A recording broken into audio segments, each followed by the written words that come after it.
All right. Number one reason you don't go to the gym.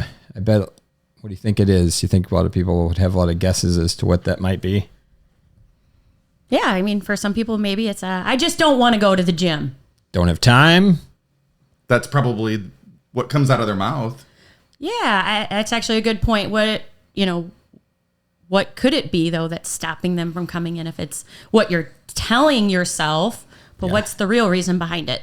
Well, it's definitely not time, and which is most people's number one thing. I know it's not that, even though they think it is, but the real story is it's the anxiety that they have about the gym. So GymXiety is the number one reason you don't go to the gym. If you are a non-gym member somewhere or you don't work out, I would bet it's your GymXiety that is the number one thing that's stopping you from going.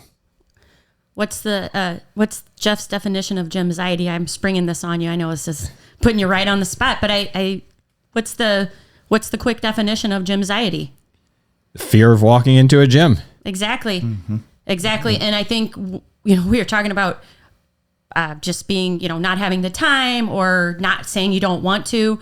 The anxiety is creating those stories. Yeah. And just now you can use those as excuses and pile those up. And really it's just that deep down fear of trying something new, making that change, getting a little uncomfortable and facing the fear. Yeah. Let's talk about the stories first and what what it actually creates, if I say I don't have enough time, that means it's okay for me to not. That's a story I tell myself to make it okay to not go to a gym or whatever those other reasons might be I'm not ready. I'm not in shape enough to go to a gym. I'm new people, new surroundings, all the things that, every story that you're telling yourself is just so you get the okay from yourself. Mm-hmm. I don't need to go, even though I think everybody deep down knows that they need fitness in their life in some fashion. Whether you go to a gym or not is, entirely up to you. But I think most people have better success when they do find a place that works for them.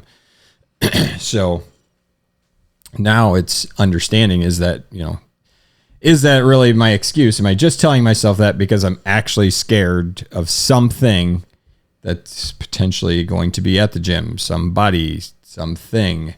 Let's think of some of the real stories that people are probably telling themselves when they consider, okay, tomorrow I'm going to go to this new place and start working out. What are the thoughts that they're probably having? Probably right off the bat, number one is, I don't know what to do there. I don't know what to do. Mm-hmm. Yeah. Walk in and be clueless. Yeah. Actually, let's back that up. Walking through the front door. Yeah. Walking through the front door. Heaviest weight in here, right? Yeah. Walking through the front door is probably going to be that first one. And then it's right after that, then the fear sets in. What do I do? What if I can't do it? Yeah. Who is going to be there? Mm-hmm. I think that's a huge one that people are concerned about is who's going to be watching me? Who works out there? Everybody else already knows what they're doing. What are they going to think about me? I'm going to look like an idiot. Yeah. What are they going to think about me? Yeah. Everything's going to come back to myself, and really it becomes kind of a victim mentality, unfortunately. How am I going to be a victim when I walk into that place? What are people going to judge me? What I can't do? And this is the number one thing struggle that we face to get new members is overcoming this barrier of opening the door and finding out that all those stories that you had in your head were not true. Yeah. Have either of you ever experienced any GymXiety? I know you were a college athlete, high school athlete. I wasn't, so I really didn't have a lot of experience in the gym. Actually, prior to coming to Pulse, what about you? Did you ever have any? Yeah, as far as gym goes, especially in high school when I was like tiniest little kid on the planet, like I can barely lift the bar probably. So am I going to be like, how dumb am I going to look with next to all these older kids or bigger, stronger kids than I was? So, I definitely didn't go until, really senior in high school. And I went to the rec center and I did it by myself to get started. Yeah. So what you're saying is everybody has a little bit of it.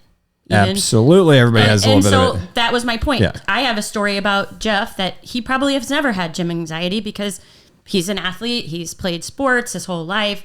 So there's no way he'd ever have any. But guess what? He did. Josh, how about you? Oh, absolutely. Every time I go into a new gym, there's a certain level of anxiety.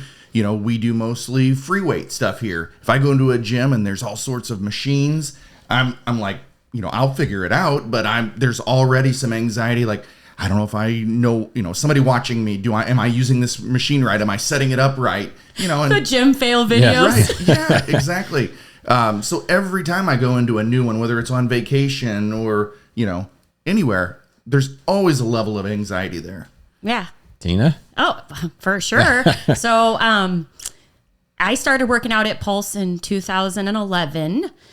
I had severe anxiety about joining a gym, any gym. In the past, my experiences with gyms were I would attend for, you know, a certain period of time and then quit because either I got bored with what I was doing because I didn't know what to do. And so I was just like, oh, I'll get back to that when I have time. You know, I was 4 kids, busy. I mean, I could pile up excuses like they just were overflowing. Like, but again, those excuses allowed me not to make the change that I really needed to. And so when I joined Pulse, I actually had my husband join with me. And that was strictly for me. That was like some comfort that I needed a person with me because it's like, I can't do this by myself. At least that was the story I told myself, that I couldn't just come into Pulse. And you're probably like, you work for Pulse. You want us to come in, right? I absolutely do. And that's why I'm telling you the story. I didn't need anybody to come in with me, but what I needed to do was face the fact that getting uncomfortable was the only way to overcome that severe gym anxiety.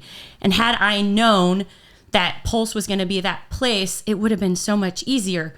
So my advice to anybody out there listening today that has that severe gym anxiety, take my 12 years of experience that if I could go back in time and show myself that this place was what it was for me, you're skipping all the hard steps. Like, just come in, you know, let us help you get over that fear. Because if you listen to our last week's episode, we talked about beginners and getting people started. I mean, that is one of the things that we do here that we do so well for people. So for me, I just if I could go back in time and tell Tina 12 years ago, like how much better life was going to be, getting a movement routine in my life and finding a gym home that made me comfortable and didn't present all the anxiety that I made up. And by the way, I made up all the stories. No one was judging me. I was judging me. I didn't need anybody's help. I needed my help. Right? Yeah. So I actually have a recent, not GymXiety, but definitely a fitness one, I think. I kicked the tires around on this race that I'm going to do now. But I mean, I kicked the tires around for a month, at least a month, maybe 2. I've been thinking about it. And it's like, the only reason I wasn't pulling triggers is like, okay, am I going to actually be like this is a race I could potentially get last place in? And, you know, like, am I going to look like an idiot because I drop out of this race way before everybody else? You know, am I going to be the first one who calls it quits? And it's like, well, yeah, maybe you know what? I absolutely could. And it really doesn't matter now. I've kind of talked myself through it and realized, like, even if I am, it still doesn't matter. Like, I'm going to enjoy the race. It's going to be fun. I'm going to give it a go, and I'm going to learn from it. If I want to do better next time, I will learn how to train better and how to work, differently. But, the commitment to going through it was, I get it. It took probably 2 months for me to actually put my foot in the ground and be like, okay, let's get this thing. Let's be committed. Yeah. And the only way that you're not going to get over that fear or that anxiety or even whatever words you want to use around your, the race is to take action and do it anyway. Yeah. Do it scared, do it a little afraid, knowing that really the outcome is going to make you feel good. Yeah, it doesn't matter. I mean, nobody else at that race is going to give 2 shits what place they're going to be glad that I dropped off because that's one person they beat.